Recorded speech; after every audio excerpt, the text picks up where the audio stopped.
My name is Hannah, and I'm 35. Up until recently, I lived what I thought was a stable life with my husband, Greg, and our bright 10-year-old son, Ryan. That illusion shattered on a completely ordinary Tuesday. While I was at work, an unexpected email popped up. It was from Greg. I opened it, thinking it was something trivial.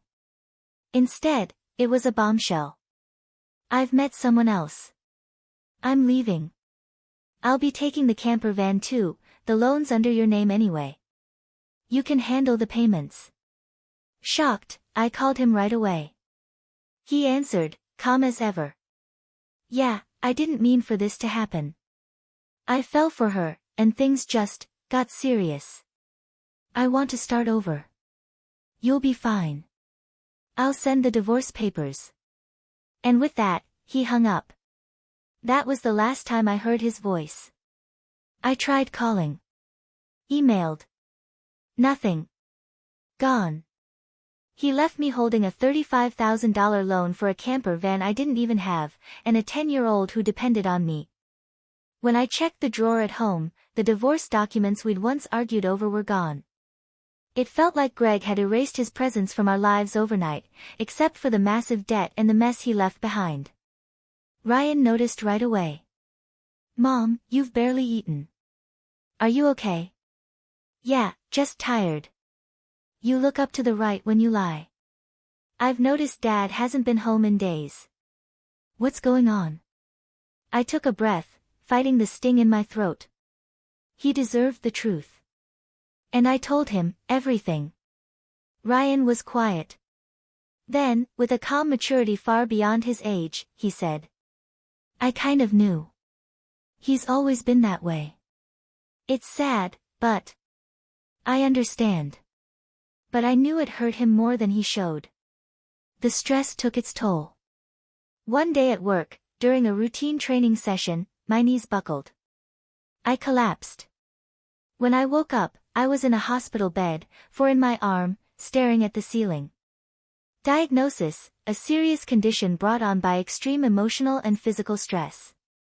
Surgery was necessary, immediately. I felt ashamed. Broken. Weak. But then Ryan rushed into the room, his face pale with worry. Mom! Are you okay? You're not going to die, right? Of course not, I smiled through tears. I wouldn't leave my favorite boy alone. After surgery, I spent a month recovering. Greg never called. Never showed up. When I got home, I found a notice in the mailbox, the bank demanding payment on the van loan. I checked my bank account. Where there had been $20,000 in savings, now there was just $33.90. He'd drained everything. I sat down, dizzy. I couldn't work. I had no vehicle. No money. And a child to raise. As I stared at the notice, Ryan gently touched my hand. Are you sick again? No, just overwhelmed. Your father took everything. The van. The money. I don't know what to do. Then, Ryan, my sweet, brilliant 10-year-old, looked up and said, Then I'll deliver newspapers.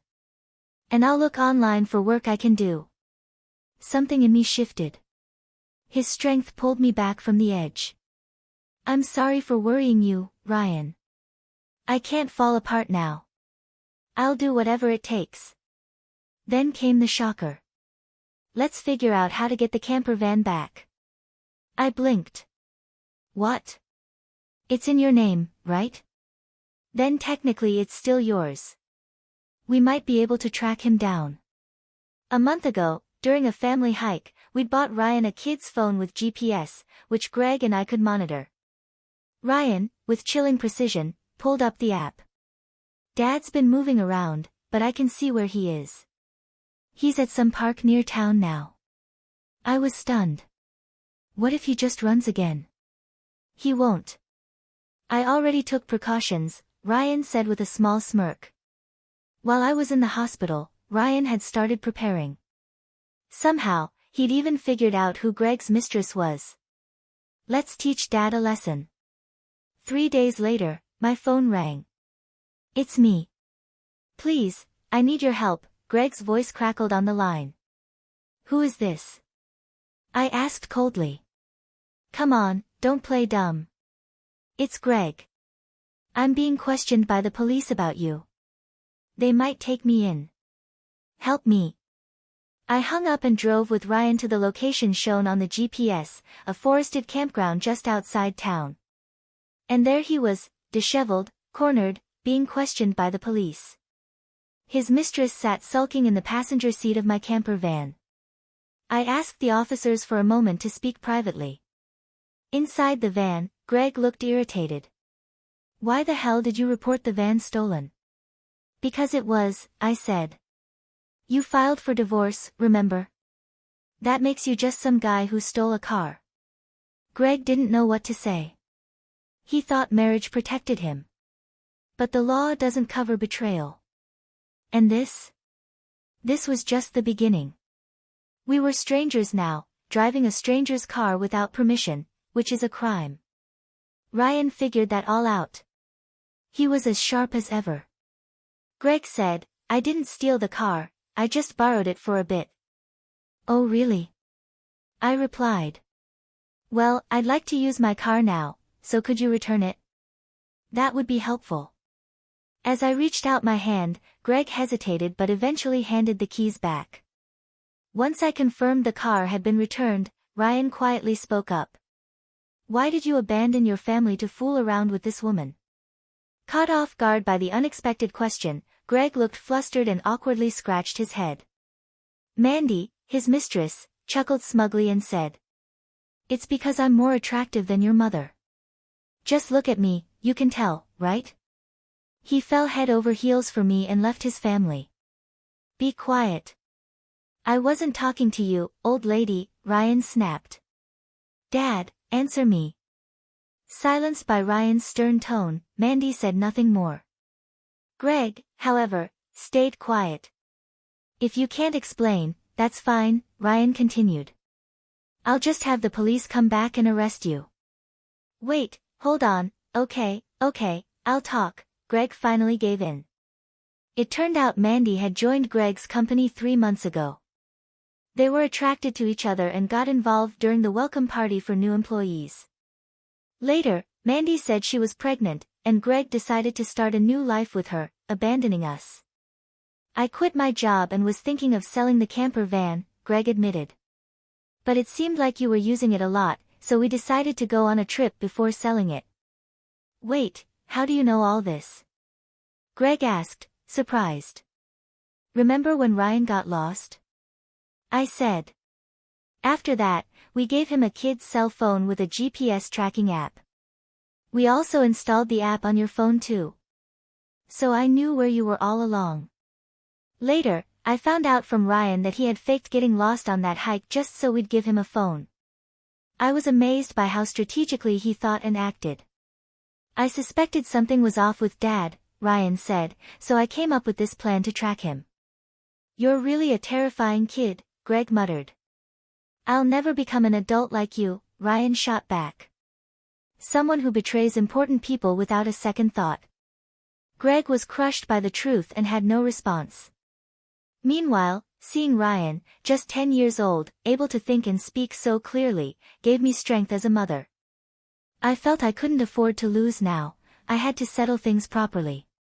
"Oh, and return the $20,000 you withdrew from our account. That was joint property." "I don't have to return it." "Yes, you do. That money was saved little by little since I was single. You always quit jobs halfway, so we never saved money together." I was horrified to learn that Greg and Mandy had blown through that $20,000. At that moment, I felt relieved that I'd decided to divorce him. "If you stole the car and used my money, it's a serious crime." "But I already sent the police away," Greg said. "That doesn't mean it's over." I said we'd talk, not that I'd drop the complaint. "I'll report the theft of my money, too." "Mom, should I call the police now?" Ryan asked. "I can do it with just one button." Mandy, who had been watching in silence, tried to leave the camper van, but suddenly screamed. Standing outside were her parents, faces red with fury. "Mom? Dad? Why are you here?" "I called your parents beforehand," I said. Ryan had visited Greg's office while I was in the hospital and told them, in tears, "My dad left the house with a woman we don't know," and my mom collapsed. The office staff suspected Mandy, who had left the company with Greg, and gave Ryan her parents' address. Greg and Mandy had been overly close at work, and there were photos of them looking like a couple at the welcome party. I visited her parents with a photo. When they came out, I explained everything. Then I contacted them today and asked them to wait nearby. "How could you do this to me?" Mandy cried. "I should be the one saying that," I replied. "By the way, your belly looks pretty big. When is the baby due?" "In 3 months." "What? That doesn't match when you met my husband. You two met only 3 months ago." "So? It's not time for the baby to be born yet," I said. Greg, shocked, stared at Mandy. "What do you mean?" he asked. "Are you stupid?" I replied. "It takes about 9 months to have a baby. That means it's not yours." "You're such a fool," Mandy sneered. "You tricked me and ruined my life." Greg shouted. Greg and Mandy began a nasty fight. No one stopped them, we let them argue. Meanwhile, we called the police again to report everything. As night fell, the red lights of police cars lit up the forest park. "I was wrong," Greg pleaded. "Truly. I'll work hard and never cheat again. Just please don't have me arrested." "People don't change that easily," Ryan said. "Especially lazy ones like you." "Exactly," I added. "I can't trust you. Reflect on your actions and pay for your crimes at the police station. If I'm arrested, I won't be able to pay the money back. Is that okay with you?" "I don't mind," I said. "Pay me back after you've atoned for your sins. Take your time. I've already found you a job. There's child support for Ryan, and the $20,000 you stole. You'll work and pay it all back." I had one last thing to say to Mandy. "You may think you're just a bystander, but you're an accomplice in Greg's theft. Be prepared for the consequences." When I told her she'd have to pay if Greg couldn't, she trembled. She begged her parents for help, but they refused. "We disown any daughter who causes trouble for others," they said. So Greg and Mandy were taken away in a police car together. Thanks to Ryan's clever strategy, they were punished. Although they were released from custody soon after, they had to pay me damages through a lawyer. I claimed $20,000 and made Greg agree to pay $500 per month in child support for Ryan. I introduced Greg to a subcontractor at my workplace. His wages would be garnished to cover support and compensation. I also sold the camper van and was freed from its loan. Since then, my health has improved greatly, and I'm fully committed to my work. Ryan helps around the house. I want to keep moving forward with strength so Ryan can pursue his dreams without giving up.